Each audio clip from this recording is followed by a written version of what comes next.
Welcome to Triplet Double, a podcast not about basketball, but about raising triplets and then some.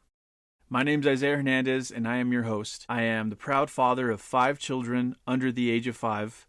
My oldest son, Logan, who's 4. Layden, I always just put her under as the middle child because the triplets came all at once. And then we have our triplets who just turned 1.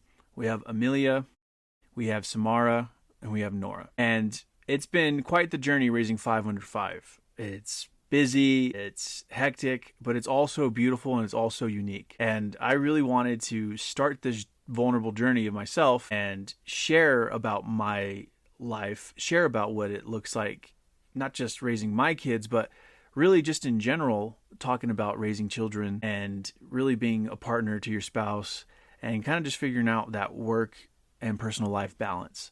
I really want to cover it all. But ultimately, this is going to be about raising kids. And so if you are a parent already and you have, whether it's a singleton, you have twins, you have triplets, quadruplets, the list goes on. I want this to be a resource for you all. I want this podcast to be a resource for you guys. And not just parents, also expecting parents or those who maybe kind of want to get a little bit of an insight of what people's day-to-days are as they are raising their kids and, how busy it looks. Everyone's life and everyone's circumstances are unique. Nobody's is the same. And I think just having this podcast in general would be of value because I see it. I see people need resources. I see people have questions. And I had questions. And I wish I would have reached out and asked sooner than later.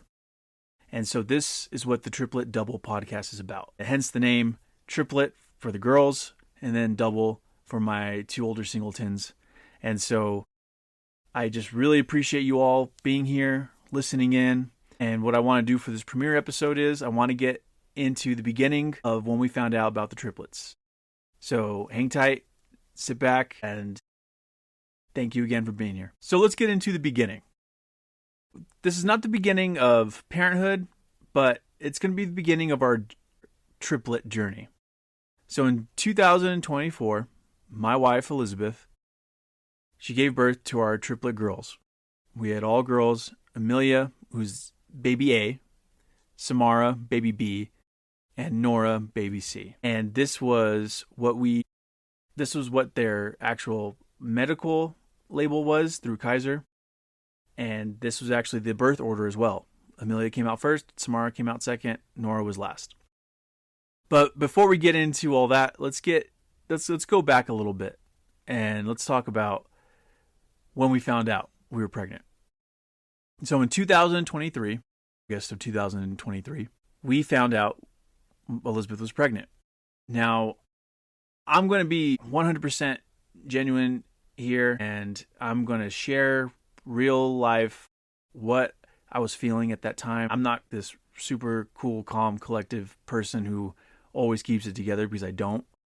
There's a lot of times where, this journey of parenting and just in general of life has put a lot of pressure on me. And I think everybody feels that. But it's just about powering through and it's about lifting yourself up and not sinking there. When this happened with our 3rd pregnancy, I was already in a rut. I don't remember what it was about. I know it was work related, but I was stressed and I was not in a great place mentally that week. And so, Elizabeth and I are sitting in bed after we got Logan and Layden asleep, and we're sitting in bed and, I'm one of those people who are just, if I'm not feeling okay, I'm like quiet. I kind of cut myself off. And so I'm quiet. I'm in a funk. Elizabeth knows I'm in a funk. And I really don't remember why I was in a funk. I knew it was something about work. I believe that was probably the only reason I was at that time. And trust me, if I did remember, I would tell you. But I was in a rut and Elizabeth, sitting next to me in bed and she hands me over something. I think she actually handed me the pregnancy test right then and there. And she handed it to me there. And this is where I probably will always have this regret because instead of being mentally there and supportive, I let it affect me and I was selfish and I let it affect me further. I wasn't happy. or I didn't show that at that time. I didn't show that emotion, and it was just an immaturity thing. I should not have been that way, but this is what I did, and to this day, it's one of my biggest regrets. So of course, I'm being a bit of a jerk, and I'm quiet already, and I don't react with enthusiasm or excitement. And emotionally, I hurt my wife. I hurt Elizabeth, and that was hard because that was something that, I never enjoy doing. I don't want to do that. You shouldn't want to do that to your partner. And so I did that, and emotionally, I was just not there. So I remember she had showed me it. It took a little bit of time before her and I had made up because I was already, again, that was a weird week for me. So we made up later that night, and her and I got on the same page again. We were excited. We were like, okay, this is our third baby. How exciting. And I think at this time in August of 2023, Logan's going on, he's 2 now.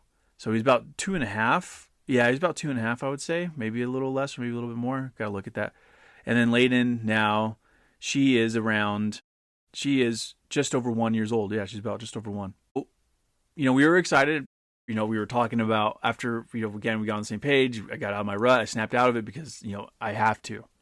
That's something that, as a partner, especially as a parent, you have to be there. You have to be there for each other. I got out of it, and we talked about our excitement. And so this is August, and as the pregnancy progresses, notice a little bit of her symptoms ramping up, like crazy nausea. It was a lot. And Elizabeth had always said, when she was experiencing this, she said one of two things. It's going to be a boy, because she was similar to that, like Logan, but just like but with this third pregnancy, she was like times 10. But Layden was a lot more easier pregnancy as far as those symptoms. And so she was like, it's either going to be a boy, she's like, or I think it might be twins. And, I think those are always, there's just so much left in the air because, again, the ultrasound wasn't done yet. And I don't remember how far along she was when we found out, but the ultrasound wasn't done yet. But she does know that when she took her pregnancy test, that symbol the positive symbol turned like ASAP. It was not even after the wait, however minutes it is to get the full results of your pregnancy test. She remembered it turned right away. And so she was like, I don't know, I think it's either a boy or it's going to be twins. And so mentally I was already in that space, and I think she was too. And I will get Elizabeth on here, and I'll get her to share her insights, whether she gives me a voice note or she joins the podcast. But, we knew this was already kind of out there. I didn't really believe it at the time because, again, that just feels so surreal to like think like, oh no, there's not more than one baby there, because again, Logan was singleton, Layden was a singleton. This is our third. So that happens, and we go to Denver. We go to Denver for her friend's wedding. And again, symptoms are still there. And when we return back from Denver, we have our ultrasound finally scheduled through Kaiser. Now, this ultrasound was scheduled on September 18th. And September 18th is a key date for the Hernandez family for multiple reasons. One, it's the very first time Elizabeth and I hung out while we were in college when we were undergrads. I was in a fraternity, Elizabeth was in a sorority. We had a mixer, and that's where we had met and we started talking. It was on September 18th. That was that day that we held that mixer. So that was 10 years ago in 2015. And so later, we actually got married on September 18th. Later on in San Diego. So we got married on September 18th. So not only is it the day we've actually first really met and started talking, but it's also our wedding anniversary. So we were excited. We were like, okay, cool. We got our ultrasound September 18th. And what's also interesting about this too is that because of COVID, I wasn't able to attend any of the previous ultrasounds. Like Logan's, she was pregnant with him in 2020. And of course, COVID was at its peak. I wasn't able to do ultrasound, or I wasn't able to go to ultrasounds. She had to go by herself. So she had to FaceTime me in for those. Same with Layden. Kaiser still had that implemented where, only one person was able to go. And so I wasn't able to go to those ultrasounds for Logan or Layden. This third pregnancy was going to be my very first ultrasound outside of like the 3D scans that we did with Logan and Layden. So this is my first like medical ultrasound through Kaiser. And so I'm naturally nervous because I think you always have a million thoughts in your head when you're expecting a baby, and ultrasounds, same. Like I just always have a million thoughts running through my head. So I was pretty nervous because again, we had other reasons, because she had already put it out there a little bit about thinking it could be multiples. I was kind of downplaying it. I was like, nah, there's no way, there's no way. And we do have some multiples in both sides of our family, although it doesn't, from what I was told, it doesn't matter about the father's side. It's maternal. The mother's side determines the multiples factor. I mean, I could have a twin brother and that wouldn't really affect anything. It really runs on the mom's side. So she does have twins on her side, although they are distant. They're not first cousins or siblings, but she does have twins on her side. They're like third cousins, I believe. And so, the possibilities there just seemed very little. It didn't really seem that high, especially through spontaneous, like how we did. So we have our appointment scheduled, and it's September 17th. And Elizabeth texts me. She texts me a screenshot that she looked on Google because, again, her symptoms were ramped up. She texts me a screenshot that basically supported what her thoughts had said. And you don't believe everything you read on Google, right? But, for the most part, when you do get these kind of like, when Google, you put in your little search result and you ask the question, it spits out an answer and kind of highlights like that top answer that is found on Google. So it highlights that top answer. I forgot the website's name, but I have the screenshot of the text message. And on there, the screenshot says, hey, women who experience like symptoms, like women who are expecting twins or multiples, they have more like diarrhea-like symptoms. And so she texted me that screenshot and she said, it's totally happening, ... And that was at 5:12 p.m. the day before the ultrasound. Again, I don't remember what I was feeling when I got that text message, but I did look through our phone to kind of go through some of the archived texts from that time 2 years ago to look at what we had sent around then. So September 18th, the next day comes around. My mom, she grabs the kids, watches them at our house. Elizabeth and I go to the ultrasound. Again, I already know. I remember just being super nervous. Just again, it's my first ultrasound I was able to attend, especially so early because I usually watched when we did the 3D scans. It was later on when the babies were much bigger. So we get to Kaiser, we do our ultrasound, and there's 2 ultrasound techs there, and they're doing the gel, putting everything over Elizabeth, and as she's doing the ultrasound, which again I think I got to remember, and you guys will probably know better than me because I feel bad I don't remember this on the spot. I believe it's not the over the stomach ultrasound that you typically get later on, because again the baby's so small. It's like the first, like I think that Elizabeth was only like around, she had to be in around like gosh, I think 10 to 12 weeks sounds accurate. Yeah, about 10 to 12 weeks sounds accurate, I think, when she got that first ultrasound. I'll have to double check. But anyways, so she gets her ultrasound going, and right away the tech's like, do twins run in your family? And Elizabeth and I are like, I'm sitting next to Elizabeth while she's, they're performing the ultrasound. And we're like, kind of?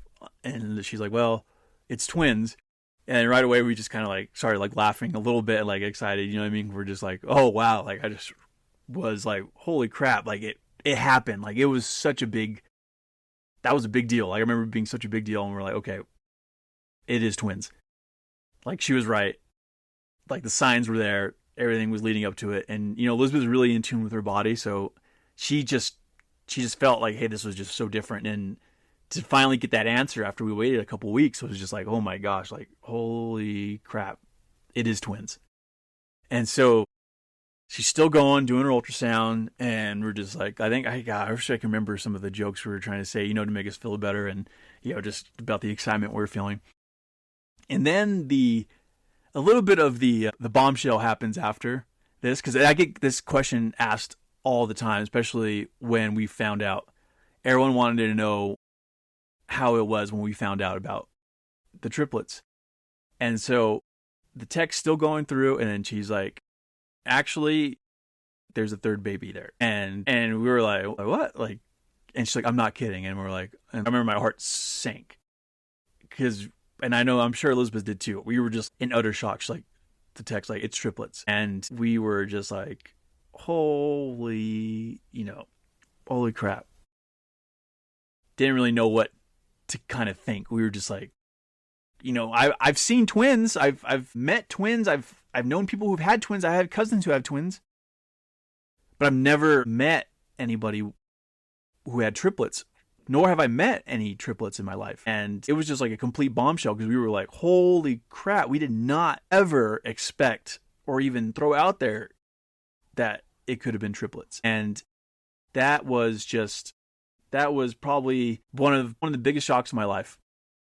And I'm sure it was in Elizabeth's too. And so right away they're like, hey, this is going to be a high risk pregnancy, because of course it's more than one baby. It's always going to be a high risk. Twins is considered high risk. Of course, triplets is even higher. And then some, right? When you get to more babies than two or three.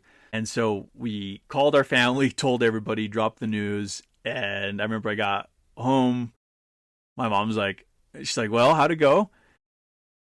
I think we just showed her the ultrasound scan. We're like, and to give even more context behind this, even before when we found out we were pregnant, before this ultrasound, when we found out we were pregnant, I told my family, I told Elizabeth's family, we told them the news, like, hey, we're having our third baby. Everyone was excited, or at least I hope they were. They probably thought we were a little bit crazy too, but we told everybody about our third pregnancy. And I remember telling the families, oh yeah, this is tres leches. This is like, I'm going to call them tres leches, because there's going to be Logan, Layden, and now baby number 3. So, and then I made a joke about them being, like the Bee Gees and whatnot, like just really being a trio.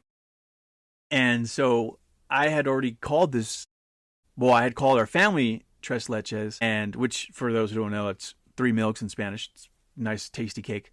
And so told everybody this.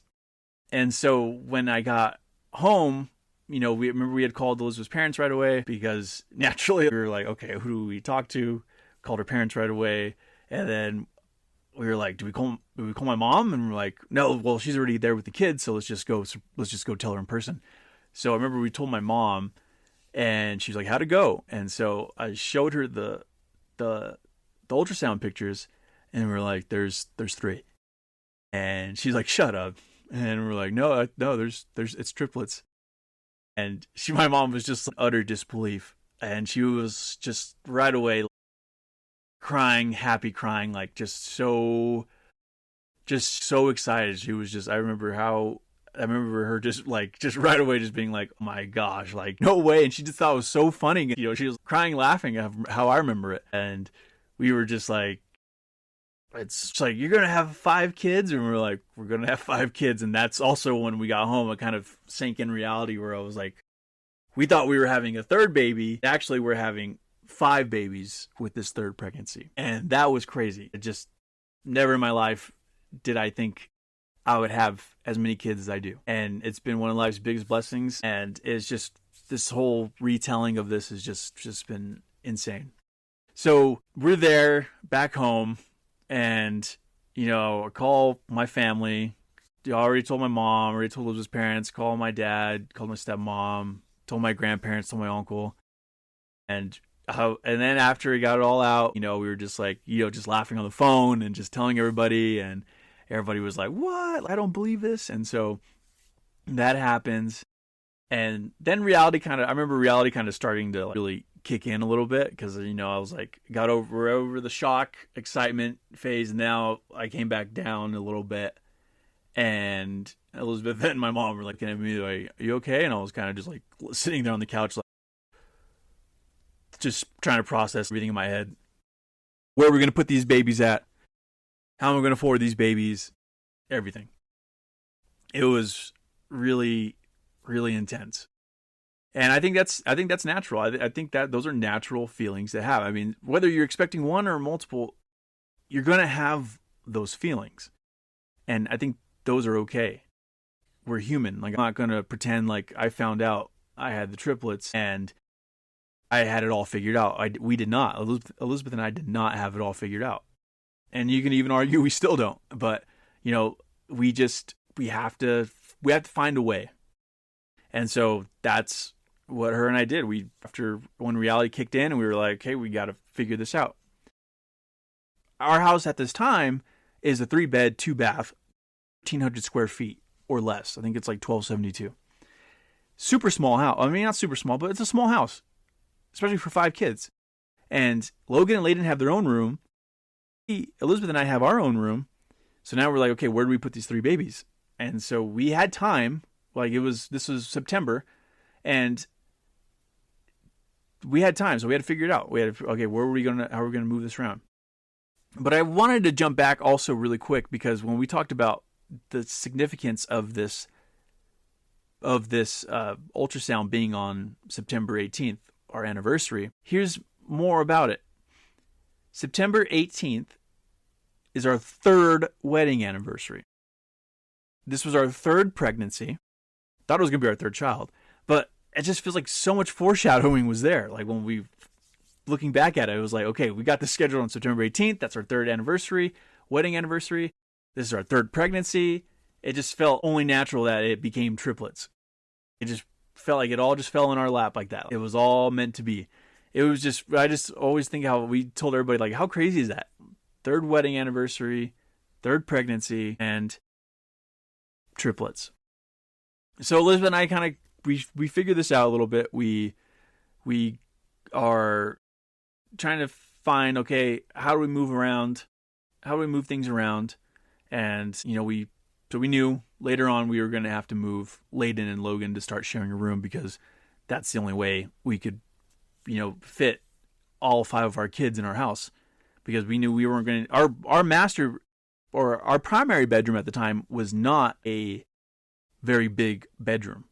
It was small. It was basically the same size of a regular room. And if you go to a bigger 2,000 square foot plus house, it really wasn't that big. We just had a little small bathroom inside. So the primary bedroom is not that big. Maybe you can fit 1 baby there in a bassinet, but 3, there's no way. So we knew we had to go, and, we were already using outlet cameras. We already knew all the stuff we were using with the kids, with Logan and Layden, that we knew that, okay, we can carry some of this over. But we knew for sure that Logan and Layden needed to share a room. And so that was probably the next step before getting into, obviously, all the ultrasound and doctor appointments. And mind you, at this time, I didn't know anything about multiples as far as like what pregnancy looked like. I had no idea they were higher risk. I didn't know any of this. And Elizabeth didn't know too much either at the time. I mean, I think she definitely knew more than I did, but going in, like, I didn't think once about the risks of having a multiples pregnancy. And so I'll get into that in a little bit. But as we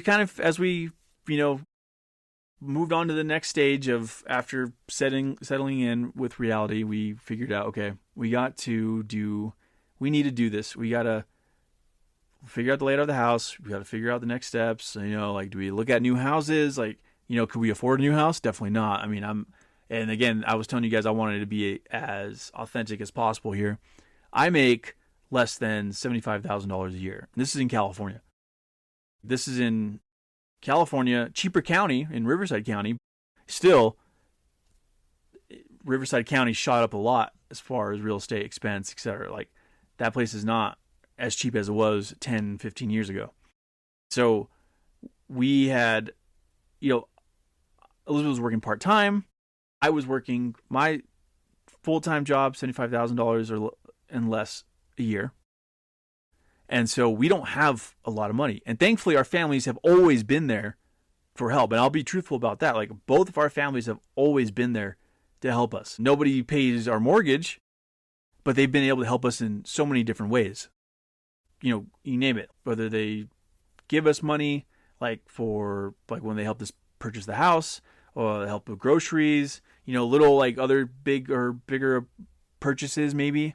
We would get family help that way. Which is I'm not downplaying that at all, because like it does take a village here. And we had a lot of family support, and we still do. And so we're very, very lucky. And I know that's not the case for everybody, and so, but going back, I'm not making a lot of money. Like, we were able to make enough to get our house, pay our mortgage, obviously pay for the things that the kids need. But when it comes to trying to buy a new house, even if we were to sell that current house, it wouldn't have worked out. Like, there was no way we would be able to afford the $2,500 or 2,500 square foot home or bigger that we thought we needed, or we think we needed to fit our entire family. And so that was, there were so many stress factors now kicking in at this time, because again, you're trying to figure out affordability, trying to figure out space, you're trying to figure out, all the appointments. This is what was different. This is what was different about the previous pregnancies. And I don't think everyone knows this. And again, if you are a parent of multiples, you do know this.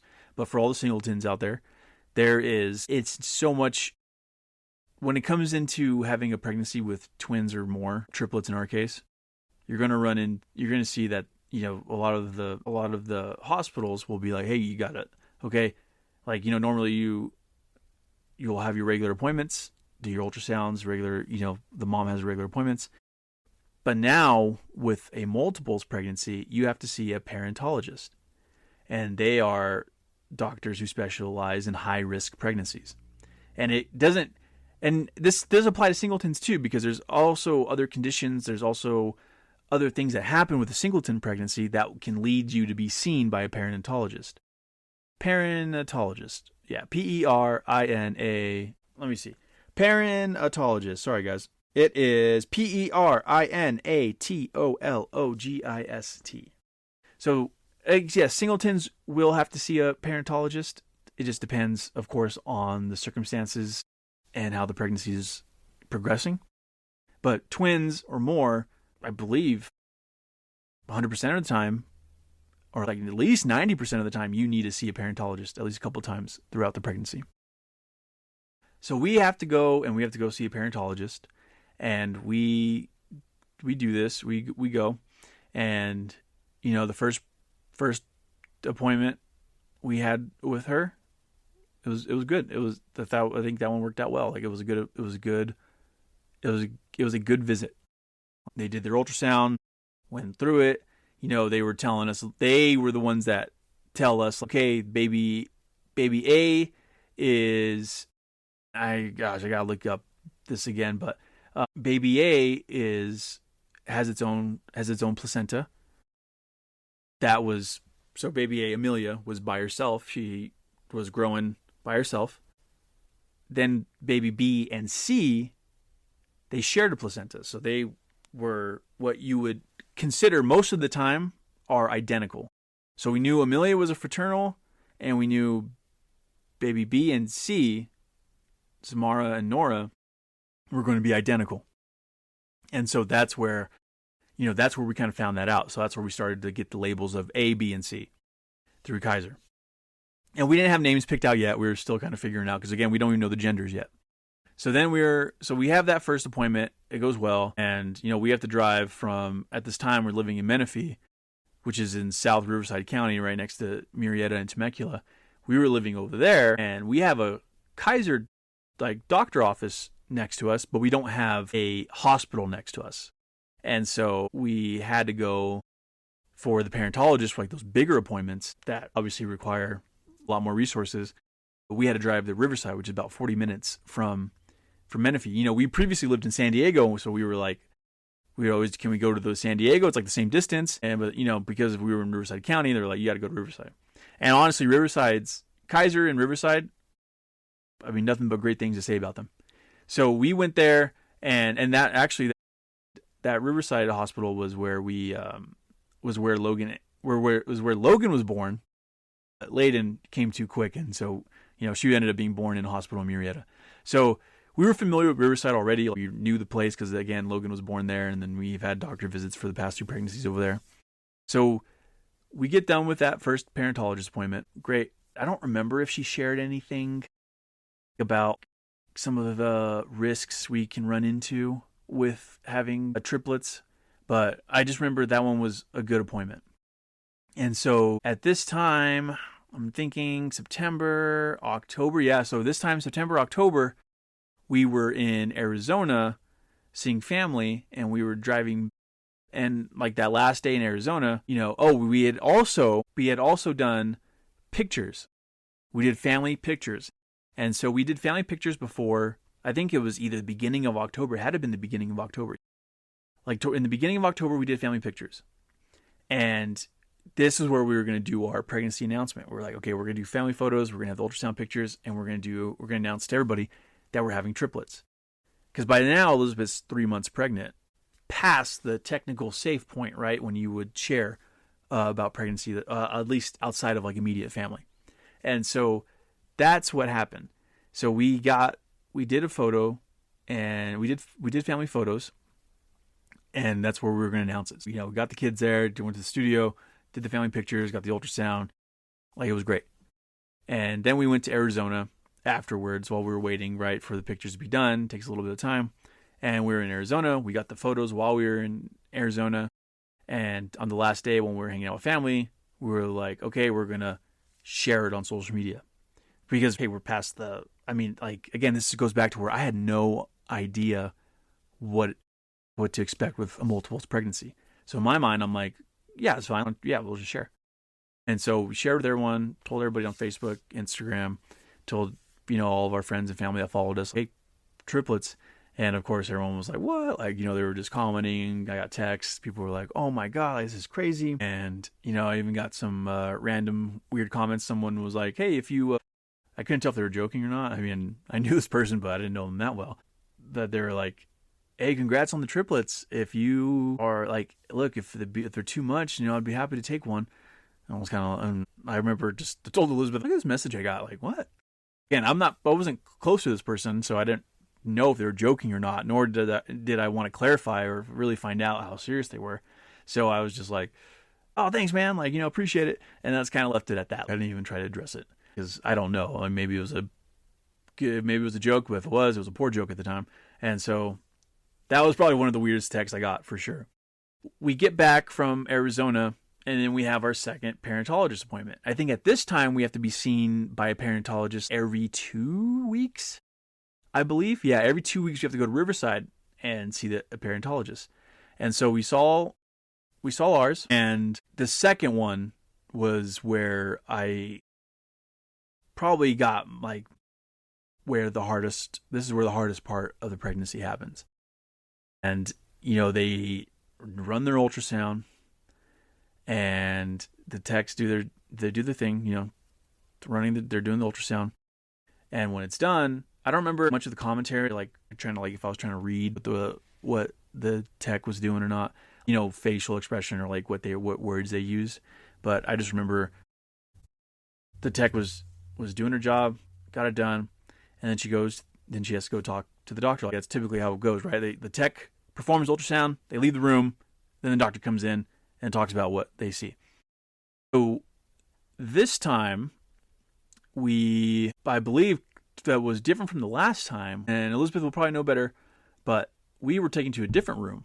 We left the ultrasound room, and we went into like a little small doctor's office, and then we waited for our parentologist. So our parentologist comes in, and this is where, they talk about, hey, here's how baby A's measuring, here's how baby B's measuring, here's how baby C's measuring. And, they kind of tell us all about, are they on track? Here's what we're linking, basically this is what is in those conversations. Well, now this conversation was a lot different from the one we had 2 weeks ago when we first saw our parentologist. She had actually talked to us about, this is where the bombshell drops for us. She had told us that baby B, Samara, was experiencing growth restriction. And I believe the formal term is fetal growth restriction. And the way they explained it was that in the umbilical cords, everyone has two arteries. Every baby has two arteries. And those two arteries help feed and, provide the nutrition to the baby. Well, in baby B, Samara's case, it was, hey, we found that this baby only has one artery. So the growth is not there as far as the pace of baby A and C. And so then, we were just like, okay, like those is right away was a tough conversation. And then she goes on to say, there are a few different ways you can go about this. She talked to us about how there's an option of reduction. And if you don't reduce, well, here's what can happen. And a lot of what can happen is because Samara, baby B, and Nora, baby C, they shared that placenta. They weren't the highest risks of pregnancies, of twins or multiples, because again, like I said earlier, Amelia, baby A, she had her own sac. Samara and Nora shared, but they still had separation. They shared the sac, but they still had, I forgot the formal term of what that is, but they had separation, so they weren't the highest risk, because often when there's no separation there and the babies are completely like exposed to each other, then I think the risk happens to where, I think they can really kind of like, they can not like squash each other, but basically there's extremely high risk. And I forget the exact term, so I will get better, and we'll talk about that next on a later episode.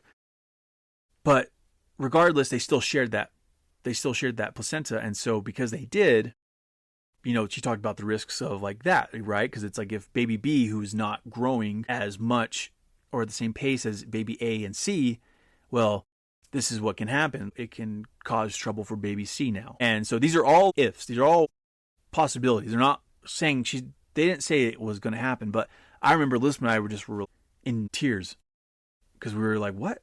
Like, I never even knew this was this is just my own ignorance. Never knew this was a thing. I truly never knew how high risk a multiple pregnancy is until that meeting, until after that ultrasound. And, we just were just in complete shock and cried, and, we just heard the worst. And so they were like, we're just going to have to monitor, and you're going to have to come in every week now instead of every 2 weeks. You're going to have to be getting an ultrasound by us every week. Every week we'd have to drive to Riverside after that. I remember we told our friends and family, and we were just like, super down. I just remember just being in Elizabeth too, poor Elizabeth. It was very hard because you don't ever want to get like in news like that. Even though at the time it wasn't as doomsday as it was, but in our mind we really heard was, hey, if you want to give the best possible outcome, then reduce to singleton, because that singleton would have been baby A, Amelia. And that was just like, that was hard to consider, like really hard to consider, because Elizabeth and I are not, we are pro, like, to get political, we are pro-choice. We believe everyone has the right to choose. They should be able to make that decision. We are pro-choice, but we knew at this moment when that was brought up, we were like, we need to see what other options there are, because that's, in our mind, we didn't want to do that. We didn't want to have to reduce. There was just no way in our mind where we're like, okay, we need to do this. And so that wasn't all that the parentologist said that day, but that was our first real rough experience with our pregnancies, that we were like, that's kind of all we focused on was like that. So, we knew that there was a specialist that we could see that was really there was a specialist even more so than the parentologist that we saw at Riverside through Kaiser. And there's only there's not a lot of these people out there. From my understanding there's not a lot. You have a few. Luckily we had one in LA right there on Sunset. There's the Kaiser right there on Sunset in Los Angeles. And one of the best parentologists in the United States was out of that office. And so that's from Menifee, that's like an hour and a half drive for us. When they had shared that option, like, hey, you could see this parentologist and you could go and get his opinion. And so right away we were like, yeah, we have to see what our possibilities are, what our options are. And I believe this was not the first appointment where we got this doctor's information. I think it was it was the one after this, after the bad news. So I think the following week we had our third ultrasound by the parentologist, by her team. And then, she went through it. And then again, that's where after we had done the ultrasound, she had talked to us, and I think that's where she told us about the option of like, hey, you guys could talk to this doctor here, and he's one of the best in the United States, and we could put in a referral to go see him. So that's what we opted to do. We're like, we have to figure out what our options are, and so that's what we did. So we scheduled that appointment. We were able to get seen by him right away. I think not next day right away, but maybe like a week after. And so we go to LA and we go see him, and it was just another nerve-wracking experience because we're telling friends and family, or not friends and family, we're telling family, of course, what's going on. And so we get in there, he performs the ultrasound, and he's measuring everything, he's doing his thing, and he's doing it himself, and he's kind of looking at all that. He's trying to look at it like he's measuring everything, kind of see where it's at. He tells us like, there's so much that's said in these appointments, and I don't remember all of the exact medical terms, but basically at the end of this appointment, he tells us like, okay, what exactly was shared with you? And we tell him abduction and all that, and he's like he's like, based off what I'm seeing right now, is what he said is, you want to take this week by week. You don't want to make a decision. You don't have to make a decision right now saying, hey, the babies are okay. Baby B, Samara, is okay. That was our biggest worry, is because if something happens to baby B, then, a lot can happen to the other two girls, mainly to Nora, baby C. And so he was like, take it week by week. And that was his advice. Like, every week you're going to get seen. You're going to see how the measurements progress, how the babies are doing. And that's what we did. From that time, probably, what is it, October? It had to be November. Yeah, November probably. I think it was either very late October, or it was early November when this whole journey started, like as far as the weekly parentologist ultrasounds. That was the longest road because we had, I think the girl's original due date was April, but, for anyone out there who does not have twins or triplets, who only have singleton babies, a full term for multiples is, for twins, I believe it's like, I think the furthest you can probably go is like 37, 38 weeks. But on average, I think 36 weeks is like a good time frame for like delivery for twins. Well, for triplets, it's 34 weeks.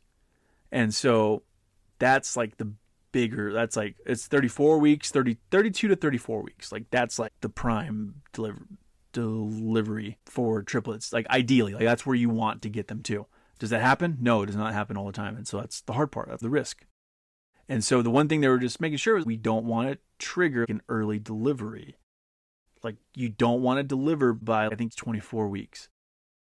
You don't want to deliver before then because the chances of survival are going to be very, very like low. And I think it was 24 weeks is what we were. Yeah, I think 24 weeks is kind of what they were saying. That was our first milestone. It was like, okay, I don't remember. I think it was maybe 16 weeks. Yeah, maybe 16 weeks pregnant, 16, 18 weeks, I think, around here.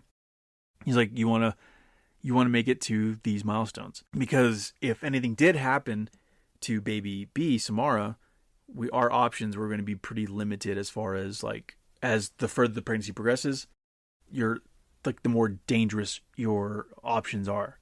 Because when it comes to reductions or, when it comes to other procedures that they have, and I'm not going to get into all the different procedures because I don't want to share it incorrectly, and anyone listening, I don't want to be wrong about that and potentially jeopardize any of you guys because I don't know. Like you have to be seen by a parentologist to kind of get a full understanding of all your options out there. But we knew that we had multiple options to go, and of course, option one to us was to keep all three. Like we were like, we need to keep all three of these babies. Like that's what we want to do. And we're going to, do everything in our power to make sure we can. And then of course the other options, the further the girls grow, at the time we didn't know they were girls, but the further they grow and the babies grow, the more options kind of start to get riskier and riskier. And so we just knew we're like, okay, well, we have some milestones we need to hit. And we just got to take it week by week. That's what Elizabeth and I said, week by week. So every week this was the longest pregnancy ever. I never look at ultrasounds the same, because every week we'd have to go in and be seen. And every week we had to just have faith that, it was going to be a good appointment. But every week we had to go see our parentologist. Every week they did the ultrasound. Every week I had to listen to all 3 heartbeats. And Elizabeth and I were just every time we drove up there, we were just like, we got to make sure we do this. We got to make sure we come out. We'll do this. We'll be okay. Like, we just had to comfort each other and say we'll be okay. And that's what we did. And so we every week went through it, waited on average takes an hour because they have to go through and measure. Not every week they have to measure everything, but still to find all 3 babies. And it's tough because baby A and baby C, Amelia and Nora, they were growing bigger and bigger. Well, poor Samara, she wasn't growing as big. She was growing, but it was just very little at a time. It was always getting a little trickier and trickier to find Samara because, again, the girls were just getting bigger and they were kind of squishing her a little bit. We took the doctor's advice, like, take it week by week. And so we just knew we had to hit 22 weeks. We hit 22 weeks. Okay, great. Then we had to make it to 24. Great. 26. Awesome. And we just knew we had to keep going we just had to hope we can keep going as long as possible. And so that's what we try to do. And so, we knock on wood, not knock on wood. I don't know why I said that because pregnancy is already done. Thankfully, we did not run into any more complications, at least nothing that was too serious at the time. I don't remember anything else that became an issue outside of, like, of course, Samara's fetal growth restriction that she was dealing with. But, they had to measure brain, they had to measure bladder. They did all those measurements. I think those were every 2 weeks they had to do those measurements, but still they did those every 2 weeks. Every week we were seen just to make sure that, fluids and all that was good and make sure baby's heartbeats were good. But we just, we had to keep going, and we were like, okay, our target, like, if we can make it to 30 weeks or we can make it to 28 weeks, we knew that, okay, there's a higher chance that all 3 girls will be okay. Meaning if we delivered by 28 weeks, then hopefully all the girls would be okay. And we just knew that we needed to get the girls, like, to good weights. So we knew 28 weeks, 30 weeks. Our absolute goal was 34 weeks. Like, if we can make it to 34 weeks, but we're like, anything above 28 weeks, we'll take it, like, please. But we made it. And Elizabeth, she was a true champion. She carried those girls. And, and I hope looking back, I hope I did everything.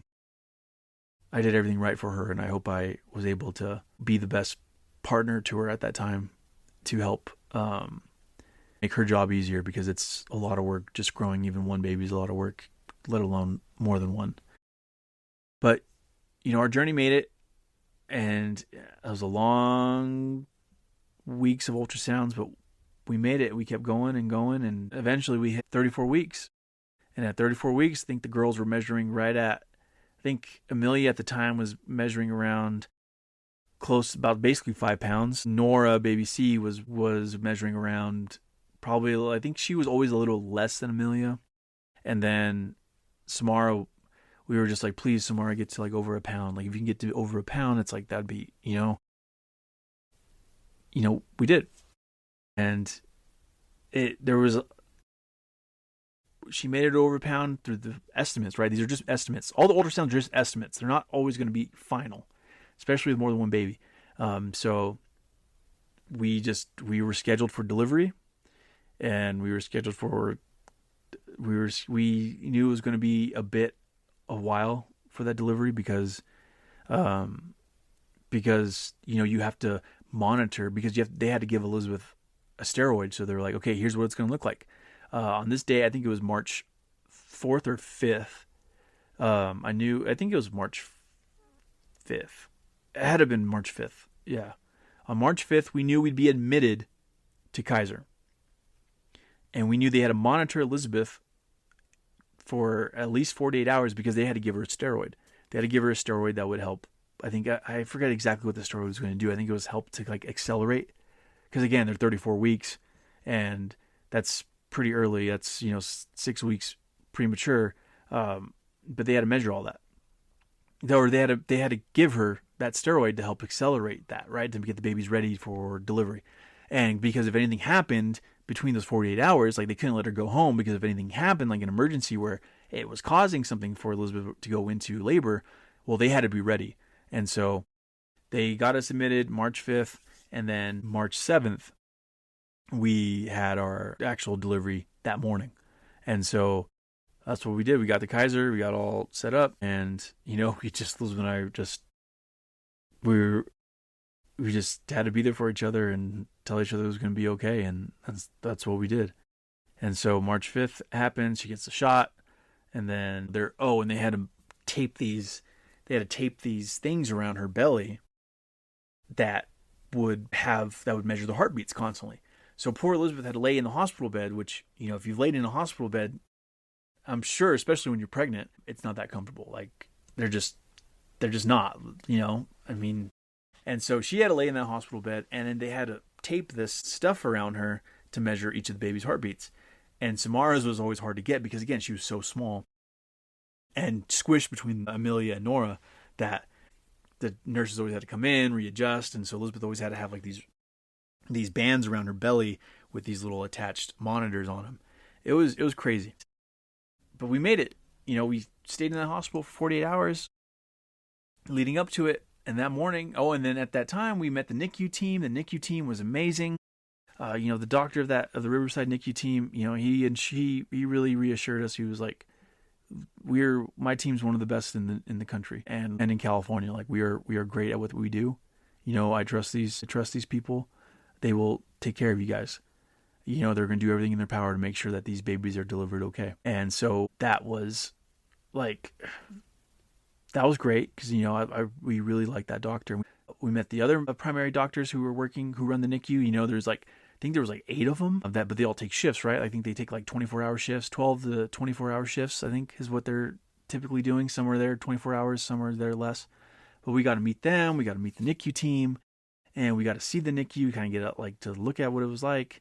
And then, that morning, that morning, March 7th, they were like, it's game time. And again, we made it this far. And of course, you can always still run into more because Elizabeth had to get a cesarean, which is, also known as a C-section. Because I believe in the United States, the only way you can deliver triplets is through a cesarean. You can't do a vaginal birth. I think there's just too much risk there. I think in other countries you can do vaginal birth with triplets, but I don't know which ones. But at least in the United States, from what I learned, is that triplets are mandatory cesarean. I believe twins, of course, you can do vaginal. That gets a little less trickier when you don't have a third body in there. So morning comes, they get the room ready, they show me where it's at, and they're like, we got to get her prepped, and then you can come in. So I remember just waiting outside of that room, and they had to take Elizabeth back, and I saw the entire team, all these doctors and nurses. There was at least, I don't want to say 16 people in there, but there might have been 16 people, at least 10. There was at least a minimum of 10 people, maybe 16, because the reason I know this is because they had to get the doctor who was going to, of course, oversee the cesarean and, do that. And then he had his assistant doctors there with him. But then the NICU team was all there. So the NICU team, they assigned 2 to 3 nurses per baby. So I think there was 3 nurses per baby to work to make sure that they, did a safe delivery from the medical room or from the surgery room to the NICU itself. And so I was watching them all. They were all getting geared up. The doctors were all talking, and they were just really confident. I was just, and again, maybe they knew I was right there. I don't know, or maybe they didn't. But I can just tell by just naturally the way they were just talking. They were pros. They were great people, and I have nothing but kind words to say to those people because I don't know what we would have done without them. And so they loaded up. I saw them in the hallway, and they're like, "All right, let's do this." And so they did. They got Elizabeth ready. They got the room ready, and then they came and grabbed me. So I was in scrubs, and I had everything ready, and I go into the room, and it's this giant, not that giant. It wasn't. It was a good sized room to fit 10 plus people. So we got in there, and It was a good sized room, but it was all white. Like it was just lights everywhere, of course. And it was like the brightest white light room I've ever been in. And so we get in there. I get to sit down next to Elizabeth. And again, there's like 3 people next to Elizabeth to check on her. And then you got the doctors who were performing the actual cesarean. And then you got all the nurses and the NICU doctors there as well, making sure, overseeing, like, hey, here's the equipment for the babies. They're going to need oxygen potentially, all this, right? And so that's what it started right away. I was hoping, like, okay, please let everyone come out. Let everyone come out. Okay. Like, let them be okay. And I sit next to Elizabeth, and, again, she's just so much, like, praise to her, because what she went through, that pregnancy was just crazy. Like, I could never imagine. And, I don't think she gets enough credit to this day, but, I'll always do my best to make sure she does, because that was an insane amount of work and a toll on her to do that. And so she's sitting there, and, she's, of course, I don't want to say drugged up, but, they give her stuff because obviously she's not going to feel all this to numb her. And so then they get started, and, you can see a little bit of the blood on the floor and all that as they're, like, performing. And first baby A, Amelia. And I think Amelia was 4 pounds, 12 ounces. She was either 4 pounds, 12 ounces or 4 pounds, like 15 ounces. I think it was like just shy of 5 pounds. And I hear Amelia cry, and then baby B, Samara, comes out, and they're like, oh, what a tiny baby. And, I think Amelia was 1 pound, or not Amelia. Samara was 1 pound, I think 6 ounces maybe. She was between 6 to 9 ounces. I'll share this with you guys after, but this is all memory. This is just me recording, just all based off memory. And then I hear Samara cry, and I'm just like super relieved, because I'm like, okay, that's our highest risk one. And they get Samara in. They're putting them all in the NICU equipment, right, to make sure they're, warm. They're checking vitals, oxygen, all that. And then baby C, Nora. And I believe Nora was just shy of Amelia. I think she might have been 4 pounds, 12 ounces. But Amelia and Nora, 4 pounds. 4+ pounds, great. That's really good for triplets. Like, that's really good. And, Samara got to the 1 pound, and that was awesome. And so it just happened so fast, though. Like, I mean, they were like, baby A, baby B, baby C. And then they were like, then they just cleaned up Elizabeth. They rushed the babies to the NICU. And then they were like, okay, Dad, you got to step out, because we got to, obviously we got to, get Elizabeth taken care of, and, get her all cleaned up and, back together, basically. And so I just remember Elizabeth was like, oh my gosh, as soon as they took out one of the babies, like, I was able to breathe again, because she could not breathe with these girls, because they were just all up in her ribs. She was like, she just remembers getting a sigh of relief. She was able to get her breath back. That's like, I think that was one of the first things she told me. And our NICU journey began. The girls were alive. They were doing good. They were doing well. Right away we were checking in with the NICU team. I'm telling you, that Kaiser NICU team was just, that Kaiser NICU team at the Riverside Hospital was such a pleasure to be with. And they were great. They were honestly, like I said, I couldn't have done without them. We could not have. And the NICU journey begins for us. And so, Elizabeth, we take our time, we recover, we get it all done. And then Elizabeth goes in, and, she's finally able, I go in, of course, to the NICU before she can, because, she wanted me to check on the babies, and I'm able to see the babies. I got to meet the nurses that were all watching over each baby. Yes, we had the babies' names picked out by now, which was baby A, Amelia Dina Hernandez. Dina is my mom's name, so we wanted to pay homage to my mom. And Samara was Samara Faith Hernandez. Of course, we chose Faith because that was really what we leaned on the most leading up to this. Like, we just had to have faith. Like, you have to have faith. That was the only thing we could do to give ourselves peace of mind during this pregnancy, because what else was there to do? And then C is Nora Darlene, which is named after Elizabeth's mom. And so we gave Amelia and Nora, we gave them a, paid tribute to our moms with those two. And then, Samara, just with her circumstance and everything that was going on for her, we just knew, like, yeah, we got to have faith. And so that's why we went with faith. And so, they had the signs on there. It was pretty cool. They had like baby A, and it had Amelia. It had Amelia Hernandez, and then it had baby B. It had Samara Hernandez, and then baby C. It had Nora Hernandez. Like the NICU already had these names printed out because of course, they already knew they were expecting these babies, so they already had those pre-printed. So the journey began. Like I saw the girls. We couldn't. I remember we couldn't hold them right away. I don't believe. I think we had to wait a little bit. But eventually I did get a hold of them, and eventually Elizabeth got a hold of them too. And Amelia was in there for about 12 to 14 days, I think. Yeah, 12 to 14 days. And remember, we only got to stay at the hospital for like a couple days after. We couldn't stay there like the whole time, right? Because again, other people need it. But we stayed there for a little bit, got to see them, and then we went through. Then when I'd go back home and check on Logan and Layden because Elizabeth's mom, and I think her aunt was here at the time, would watch them during the day, and my mom was at work, so I was able to go in and I checked on the kids too from time to time when I was able to, but of course we had to be there for the girls at this time, and so that's what we did, and I think Amelia was in there for about 12 days, I would say. Here at this time, the NICU, the nurses are getting help making sure they're eating right, they're growing, they need oxygen, all that. And so we got that. We got Amelia out first. And then I think a day or two after, Nora came home.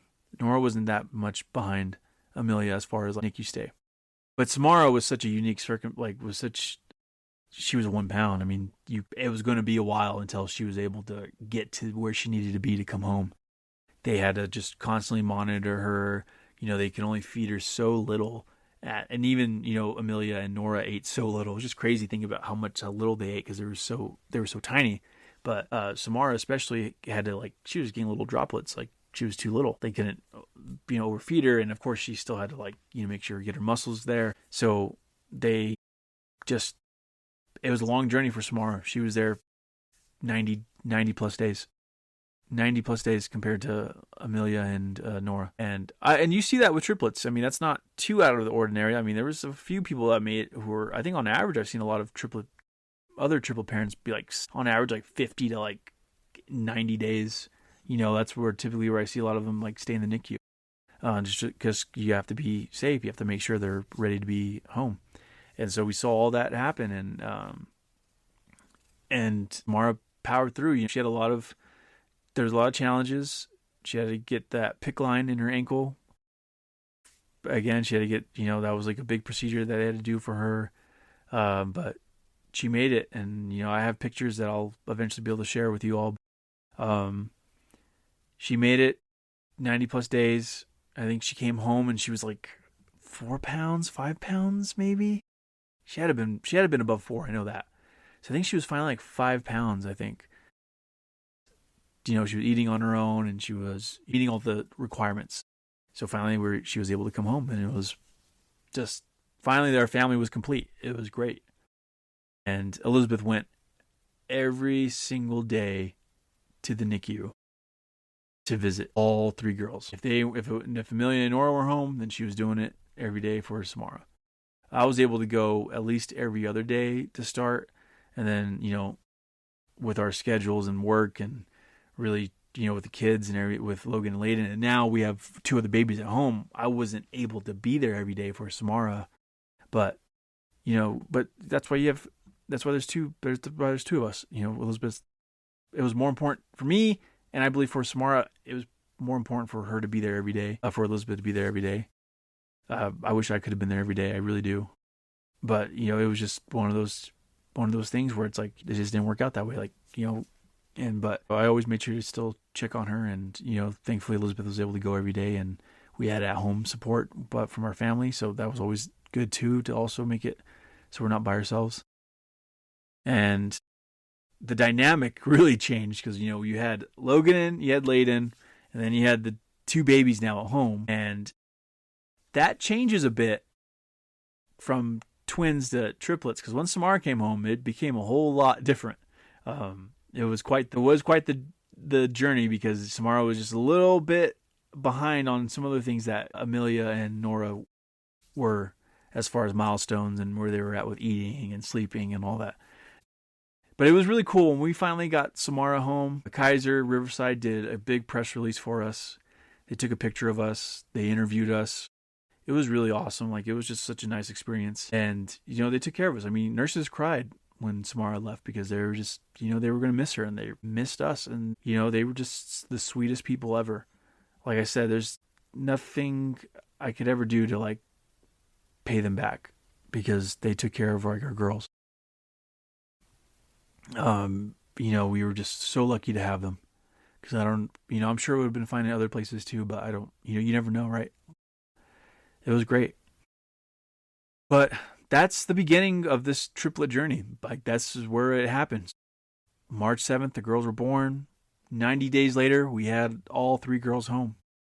And our family of 5 was complete. We were really 5 under 5 at this time. And yeah, Logan just turned 4 now this year. So yeah, 5 under 5. And it's just like, I just want to make sure I was finally able to share that with everybody because there was a lot of people I get asked that question. And I'll get in later on to some of the crazy stuff that you hear also as a father and parent of multiples, because you run into some random comments, from strangers.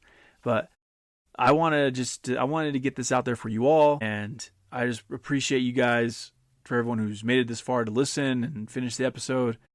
There's more. I can go into so much more about this, about the triplets and about my 2 other children. But, just know that, like, this podcast I want this to be a resource, and I will always be genuine and authentic to everybody listening. And if you did find, like, what I shared good, I appreciate that. And I will be having more to share as well. So thank you, everybody, for listening. Make sure, if you can, just follow along. Follow me on social media. I did create channels for the podcast called, the handles are all Triplet Double. So you can find it on Instagram, TikTok, Facebook. But yeah, give me a follow on there, and more episodes to come. I'm going to try to do this every week.